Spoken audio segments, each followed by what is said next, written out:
복 있는 사람 본문은 오늘 22절에서 45절까지의 내용입니다. 오늘은 이 본문 중에서 22절에서 29절의 내용에 집중하여 말씀을 살펴보도록 하겠습니다. 하나님은 어떤 분이신가를 떠올려 보면 여러 가지 생각이 드실 겁니다. 그 중에서 대부분의 사람들이 생각할 이미지는 사랑의 하나님일 것입니다. 하나님의 여러 속성이 있는데 그 중에서 사랑이 가장 강조됩니다.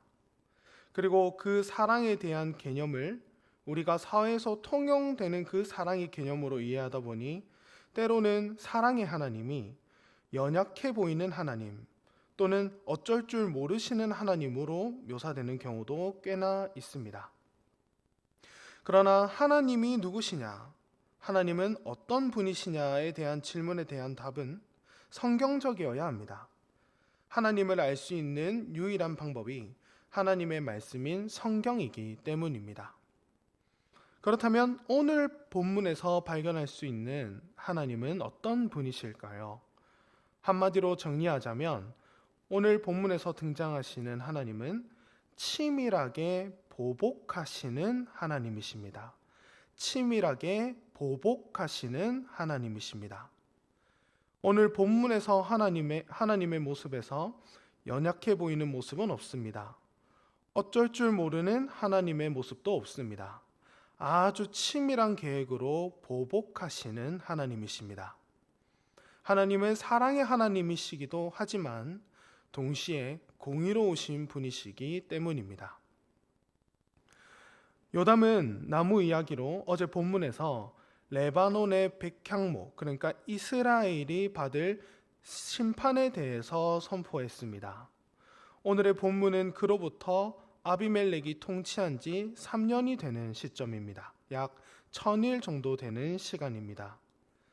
아비멜렉과 세겜 사람이 이 3년이라는 시간을 화목하게 보냈는지 또는 불행하게 보냈는지에 대해서는 성경은 침묵하고 있습니다. 하지만 3년이 되었을 때 하나님이 일하십니다. 아무도 볼 수 없는 방법입니다. 악한 영을 보내셔서 세겜 사람들이 아비멜렉을 배반하게 하십니다. 세겜 사람들이 아비멜렉에게 뒤돌아서서 그를 대항하는 이 일이 하나님의 주권 아래에서 이루어지고 있음을 본문은 보여주고 있습니다. 그렇다면 구체적으로 하나님의 이 치밀한 보복의 목적은 무엇일까요? 여기에 대한 답은 24절에서 확인할 수 있습니다. 24절은 이는 이라는 말로 시작됩니다. 보복의 목적은 아비멜렉이 자기 형제 70명을 죽인 일에 대해 갚아주는 것이었습니다. 그리고 저는 이 보복이 처음부터 아주 치밀하다고 말씀드렸습니다. 그럼 어떤 면에서 하나님의 치밀함을 볼 수 있을까요? 오늘 본문을 살펴보실 때 아비멜렉이 왕이 되기 위해서 했던 일들을 떠올려 보시기 바랍니다. 그때 하나님께서 보복하시는 그 모습이 아비멜렉이 저질렀던 일과 아주 유사하다는 것을 발견하실 수 있으실 겁니다. 26절을 한번 보시겠습니다.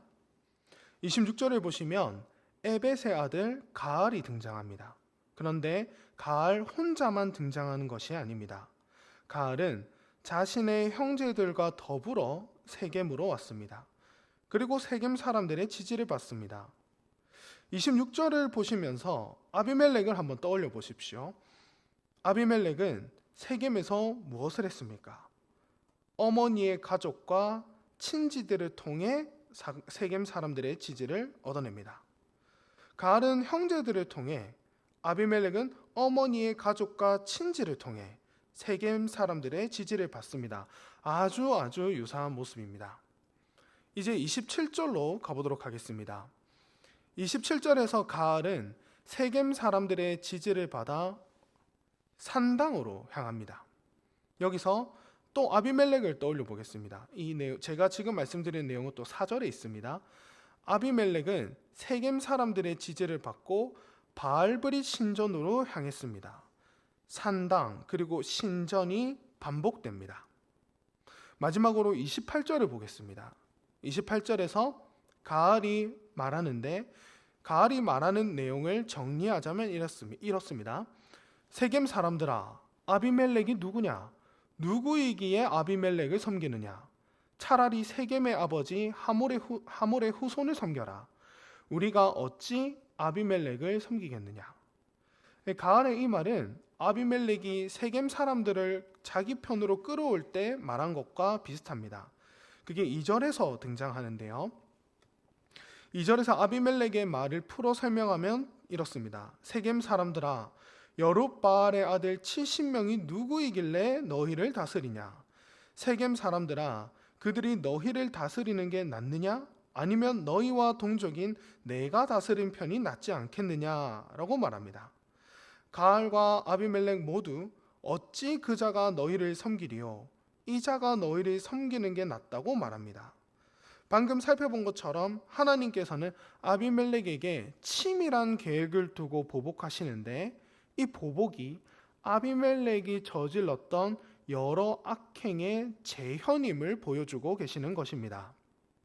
여기서 우리는 두 가지를 생각해 볼 수 있습니다. 첫 번째는 하나님께서는 정말로 모든 악행 하나하나를 알고 계신다는 것입니다.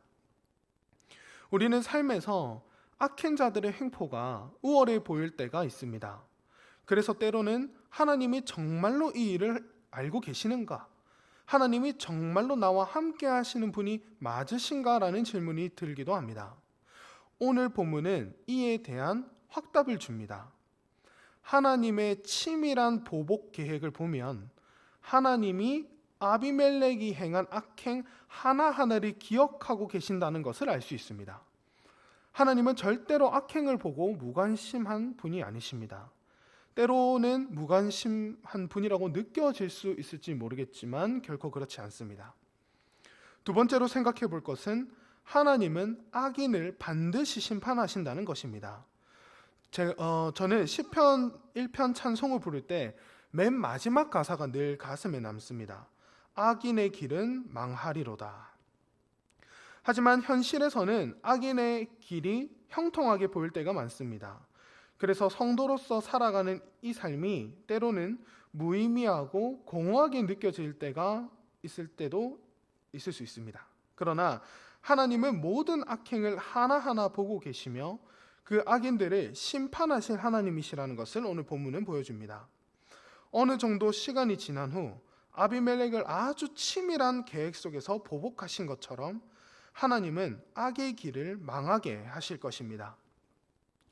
성도 여러분, 하나님이 불러주신 성도가 걸어가는 이 길, 의인의 길은 결코 공허하거나 의미 없는 것이 아닙니다. 하나님께서 계시해 주신 대로 악인의 길은 망할 것입니다. 그러나 그리스도 안에서 의롭다 칭해 주시고 그 의로움 속에서 의인의 길을 걸어가는 성도는 정말로 복 있는 사람입니다. 오늘 말씀을 기억하며 기도하도록 하겠습니다. 하나님의 공의는 죄인인 우리를 두렵고 떨리게 만듭니다. 하지만 이 땅을 나그네로 살아가는 성도에게 하나님의 공의는 두렵지만 동시에 위로와 소망이 됩니다. 이 시간 기도하실 때 하나님의 공의를 의지하여 소망 중에 성도로서의 삶을 신실하게 살아가게 해주시길 기도했으면 좋겠습니다.